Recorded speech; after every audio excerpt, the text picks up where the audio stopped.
Hello, Mark. I'm Yuki. My student number is SO441042. I'm a freshman. The speech title is This App Knows How You Feel from the Look on Your Face by Rana Kaliouby. Our emotions influence every aspect of our lives, from our health and how we learn, to, to how we do business and make decisions, big ones and small. Our emotions also influence how we connect with one another. We've evolved to live in a world like this, but instead, we are living more and more of our lives like this. This is a text message from my daughter last night, in a world that's devoid of emotion. So I'm on a mission to change that. I want to bring emotions back into our digital experiences. I started on this path 15 years ago. I was a computer scientist in Egypt, and I had just gotten accepted to a PhD program at Cambridge University. So I did something quite unusual for a young new newly Muslim Egypt, Egyptian wife. With the support of my husband, who had to stay in Egypt, I packed my bags and I moved to England. At Cambridge, thousands of miles away from home, I realized I was spending more hours with my laptop than I did with any other human. Yet, despite this intimacy, my laptop had absolutely no idea how I was feeling. It had no idea if I was happy, having a bad day, or stressed, confused, and so that got frustrating. Even worse, as I communicated online with my family back home, I felt that all my emotions disappeared in cyberspace. I was homesick, I was lonely, and on some days I was actually crying. But all I had to communicate these emotions was this: laughter. Today's technology has lots of IQ, but no EQ. Lots of cognitive intelligence, but no emotional intelligence. So that, so that got me thinking, what if our technology could sense our emotions? What if our devices could sense how we felt and reacted accordingly? Just the way an emotionally intelligent friend would. Those questions led me and my team to create technologies that can read and respond to our emotions.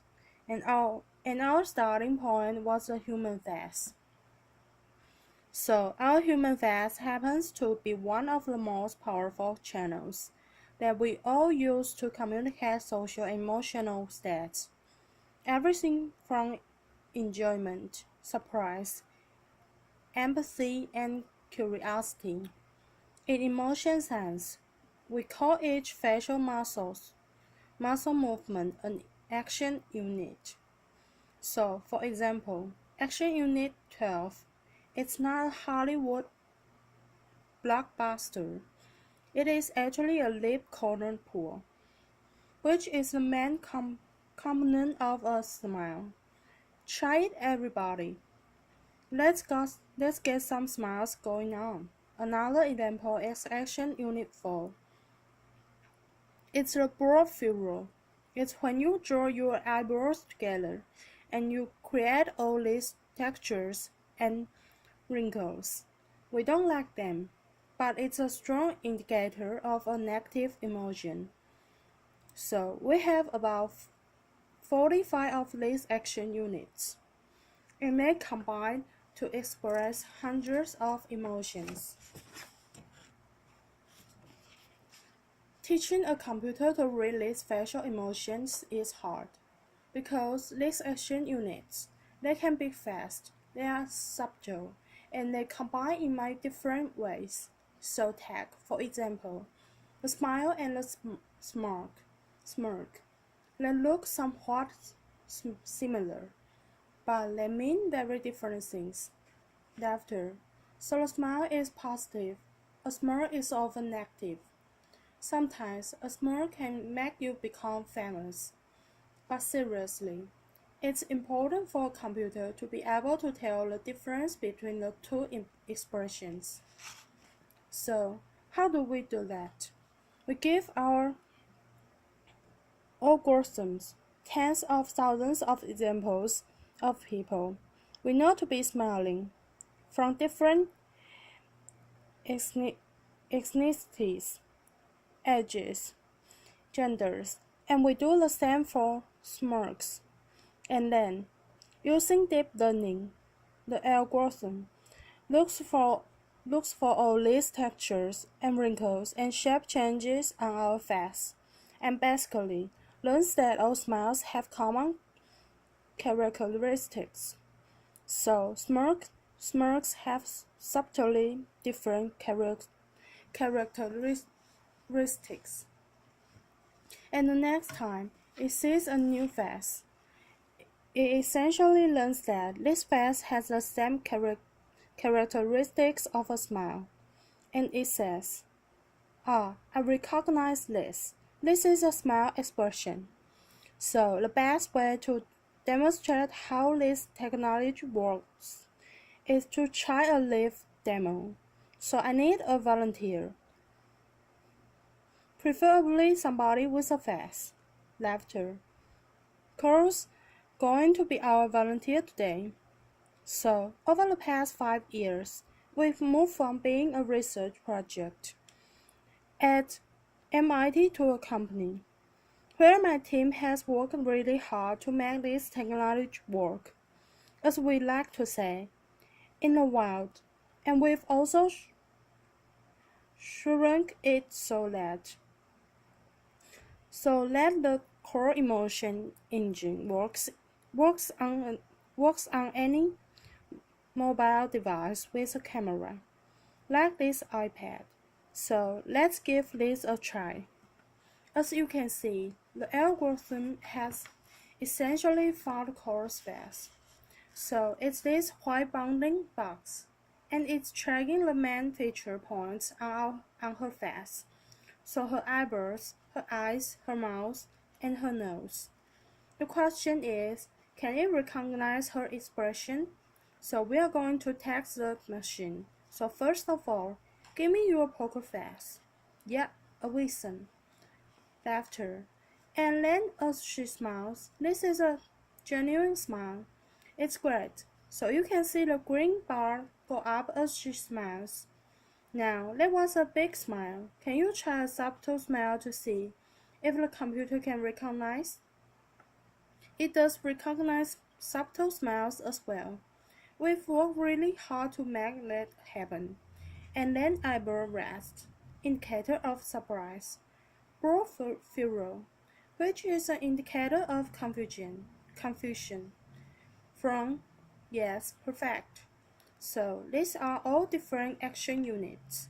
There's many more of them. This is just a smile. This is just a slim down demo. But we call each reading an emotion data point.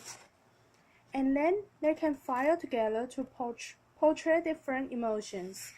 So on the right side of the demo, look like you're happy. So that's joy. Joy fires up, and then give me a disgust face. Try to remember what it was like when Yan left one direction. Laughter. Yeah. Wrinkle your nose, a reason, and the valence is actually quite negative. So, you must have been a big fan. So, valence is how positive or negative an experience is, and engagement is how expressive she is as well.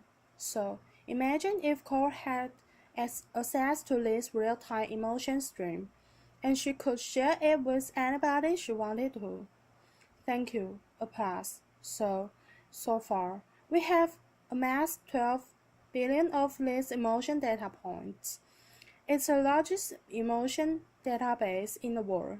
We've collected it from 2.9 million fast videos, people who have agreed to share their emotions with us, and from 75 countries around the world. It's growing every day. It blows my mind in a way that we can now quantify something as personal as our emotions, and we can do it at this scale. So, what have we learned today? Gender. Our data confirms something that you might suspect. Women are more expressive than men.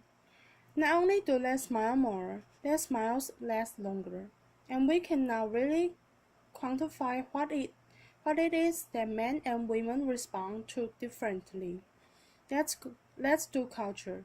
So, in the United States, women are 40% more expressive than men, but curiously, we don't see any difference in the UK between men and women. Laughter. Age. People who are 50 years and older are 25% more emotive than younger people. Women in their 20s smile a lot more than men the same age.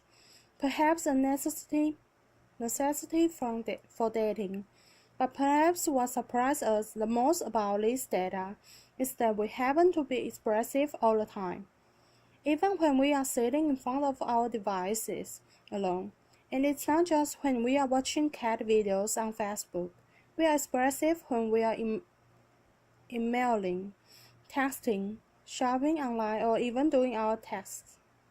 Where is this data used today? In understanding how we engage with media.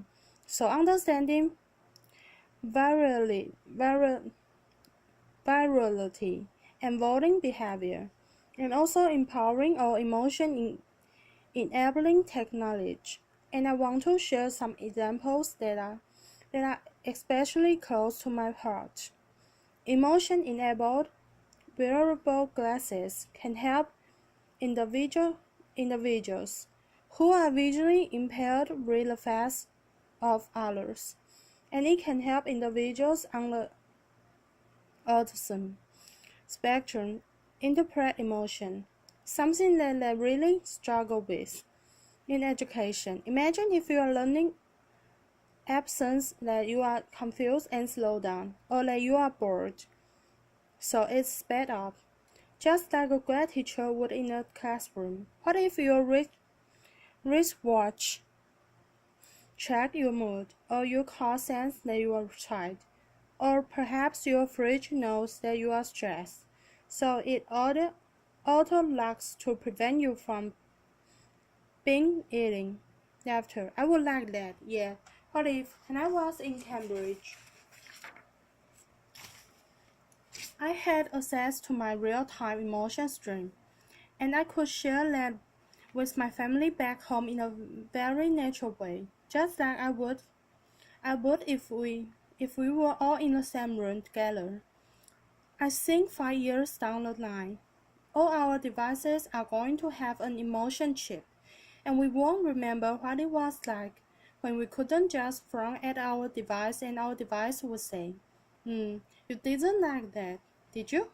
Our biggest challenge is that there are so many applications of this technology. My team and I realized that we can't build them all ourselves, so we've made this technology available so that other developers can get building and get creative. We recognize that there are potential risks and potential for abuse. But personally, having spent many years doing this, I believe that the benefits to humanity from having emotionally intelligent technology far outweigh the potential for misuse. And I invited you all to be part of the conversation. The more people who know about this technology, the more we can all have a voice in how it's being used. So as more and more of our lives become digital, we are fighting a losing battle trying to curb our usage of devices in order to reclaim our emotions. So what I'm trying to do instead is to bring emotions into our technology and make our technologies more responsive. So I want those devices that have separated us to bring us back together. And by humanizing technology, we have this golden opportunity to reimagine how we connect with machines, and therefore how we, as human beings, connect with one another. Thank you. Applause.